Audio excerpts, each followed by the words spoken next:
Jack Doherty is officially broke, and now he is begging people on TikTok live. Guys, let's see how fast we can hit my Galaxy goal. I'm gonna follow everyone back once we hit it. Appreciate y'all. People are saying he can't even afford rent after blowing millions on cars and chains. This is the same guy flexing $1,000 watches last year. Now brands won't work with him, and it gets way worse. His girlfriend just broke up with him. Holy bro, I'm so dog. I'm furious. I'm so angry. Look, she packed all of her gone. Let's rewind to 2017, when Jack Doherty was just another 15-year-old with a camera and an alarming lack of empathy. Wow.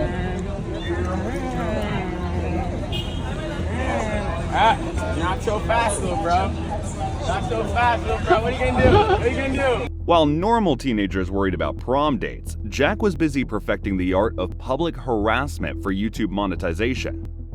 I'm seeing your kids watch. Get away from me. You started talking to me, buddy. Get away from me. You get away from me. Watch your kids. Go walk away.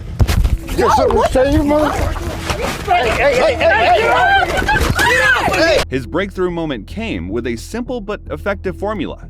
Target innocent strangers in public spaces, escalate situations until they react, then film their discomfort for content.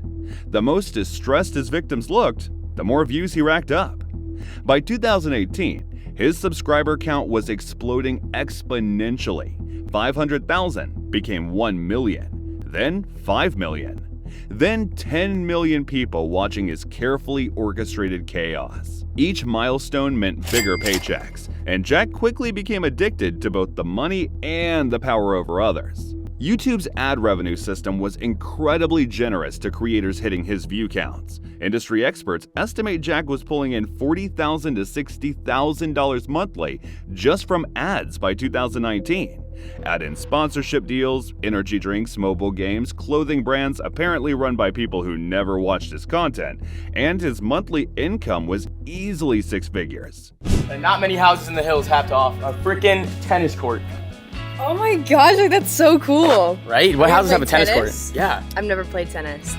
The success went straight to his head. Jack started living like money was infinite. He rented that famous $30,000 a month mansion, not bought, rented, because he wanted the instant gratification without the commitment. The fleet of supercars followed. The McLaren 720S, $315,000, a Lamborghini Aventador, $500,000, multiple Mercedes G-Wagons, and a Rolls-Royce race that he claimed cost $400,000. Real estate records later showed he owned maybe 3 properties, most with significant mortgages. But his teenage audience ate it up because they wanted to believe the American dream was alive and well on YouTube. What they didn't realize was that Jack's empire was built on quicksand. By 2022, simple harassment pranks weren't generating the money Jack had grown accustomed to. YouTube's algorithm was changing, sponsors were getting more selective, and ad rates were dropping. Jack needed new revenue streams, and he found them in the most disturbing way possible. He started what he called his talent management group. But what it really was systematic exploitation of young women barely out of high school. Jack would approach girls on social media, typically 18 to 20 years old with significant followings but no business experience, and promise them easy money through. What these girls didn't understand was that Jack's contracts gave him 50 to 70% of their earnings, while requiring them to produce content according to his specific demands. He controlled their posting schedules, their pricing, even the types of content they created. McKinley Richardson, who dated Jack for 2 years, finally exposed the operation in early 2023. I was so against it. It was against everything that I was, raised with, and it just really bothered me, but he told me he'd send me back home if I did it, so I did it. But Jack's psychological manipulation went even deeper. According to leaked Discord messages, he would put his talent against each other, creating artificial competition for better contract terms. Girls who didn't hit certain monthly targets faced reduced promotion or contract termination. Fresh off his OnlyFans success, Jack discovered cryptocurrency in 2024, specifically how easy it was to create worthless tokens and convince his teenage audience they were investment opportunities. His first venture was McLaren/SOL, a meme coin supposedly inspired by his supercar collection. Jack promoted it relentlessly across all his platforms, making increasingly bold promises about its potential returns. Now he's become so desperate after getting banned everywhere for all of the terrible shit that he does, that he's resorted to pump and dump crypto scamming the last remaining splinter of his audience. Jack posted fake screenshots showing massive gains, hired other influencers to shill the coin, and even claimed major crypto exchanges were interested in listing McLaren/SOL. For 3 weeks, it actually worked. The coin's value shot up 3,000% in the first week alone. Jack's Discord exploded with success stories from fans posting screenshots of their portfolios. Kids were taking out loans, draining savings accounts, even stealing from parents to buy more tokens. Then, Jack dumped everything. Blockchain analysis later revealed that Jack and his associates sold approximately 87% of their holdings over a 48-hour period, crashing the price by 96%. Thousands of his fans, literally children who trusted him with their futures, watched their investments become worthless overnight. Conservative estimates suggest Jack's fans lost over $2.8 million combined, while Jack personally made around $1.2 million from his pre-sale holdings. The crypto community labeled it one of the most blatant rug pulls of 2024. Several prominent crypto investigators called for SEC involvement, though no formal charges were ever filed. The internet was furious, but Jack had already moved his profits to offshore accounts. He thought he was untouchable. But not for long. October 15, 2024, 3:47 p.m. Eastern Standard Time. This is the exact moment Jack Doherty's empire began to fall. Jack was live streaming on Kick while driving his McLaren through downtown Miami. It was pouring rain, the kind of heavy Florida downpour that makes experienced drivers pull over. But Jack didn't do that.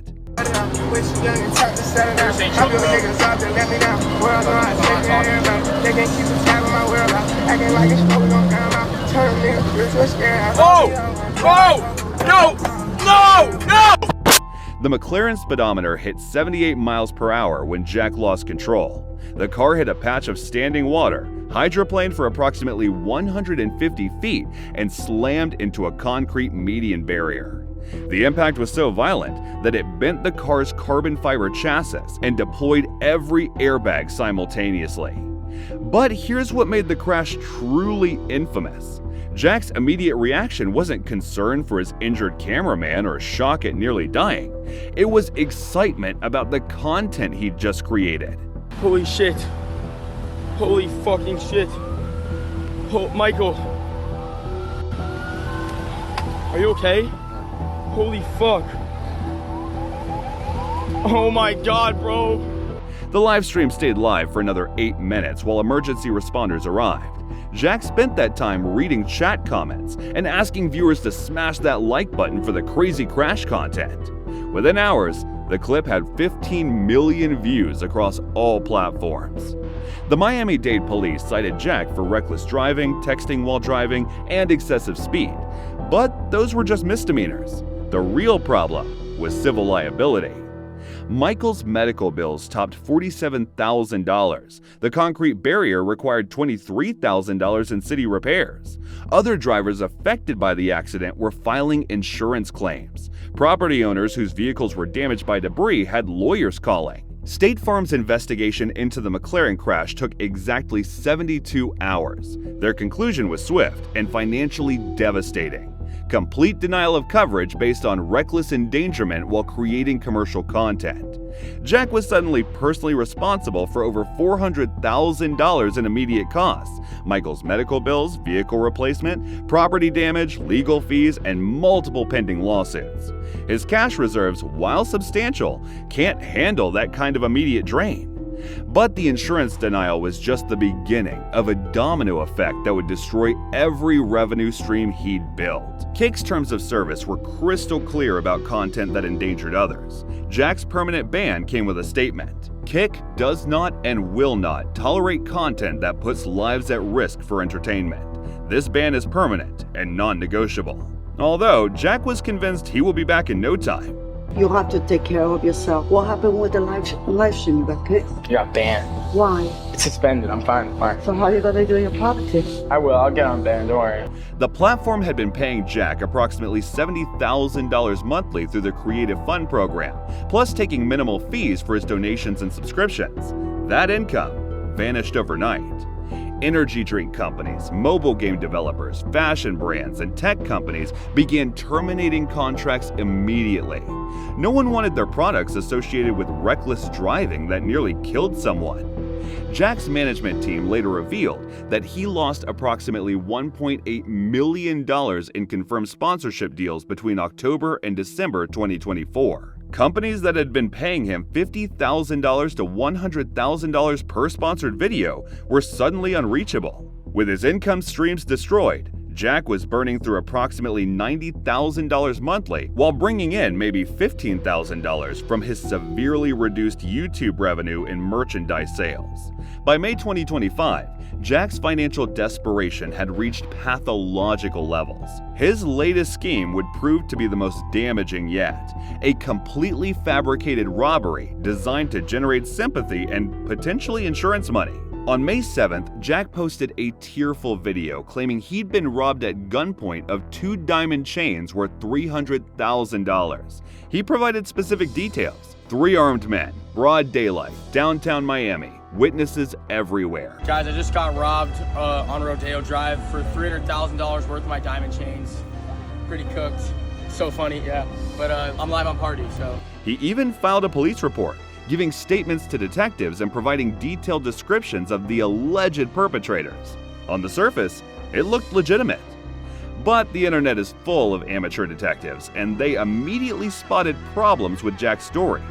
One Redditor posted, "Do you think this robbery and McKinley's robbery are both setups to scam insurance claim? Was his jewelry insured?" First, there were no visible injuries. Jack claimed he'd been tackled to the ground and had chains ripped from his neck, but there were no scratches, bruises, or rope burns. His neck was completely unmarked.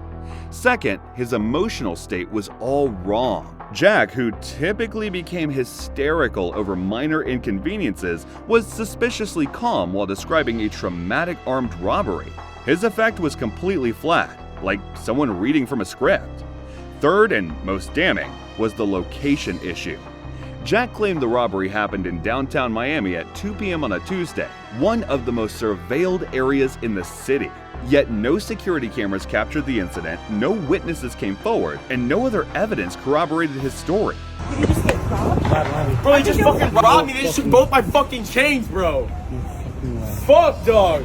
James, what the fuck, bro? They had their gun. Where's yours? What the? The chains Jack claimed were stolen had been listed for sale on luxury consignment websites 2 weeks before the alleged robbery. Screenshots emerged showing the exact pieces being offered through authenticated dealers. The Miami-Dade Police Department's investigation concluded within 72 hours that the robbery report was inconsistent with physical evidence and witness testimony. No arrests were made because no crime had occurred. Jack's fake robbery marked the beginning of the end. What little credibility he had left evaporated completely, and the legal consequences were mounting faster than he could handle. The Miami-Dade District Attorney's Office opened an investigation into filing a false police report, a third-degree felony in Florida carrying potential jail time and significant fines. Jack suddenly found himself facing real criminal charges for the first time. Jack Doherty's rise and fall represents something larger than just one influencer's bad decisions. It's a perfect case study in how internet fame built on exploitation and manipulation will eventually collapse under its own weight. For years, Jack proved that being a complete sociopath could make you rich and famous. He showed millions of young people that harassment, scamming, and exploitation were valid paths to success. He turned other people's pain into personal profit without ever facing real consequences. But the bill always comes due eventually.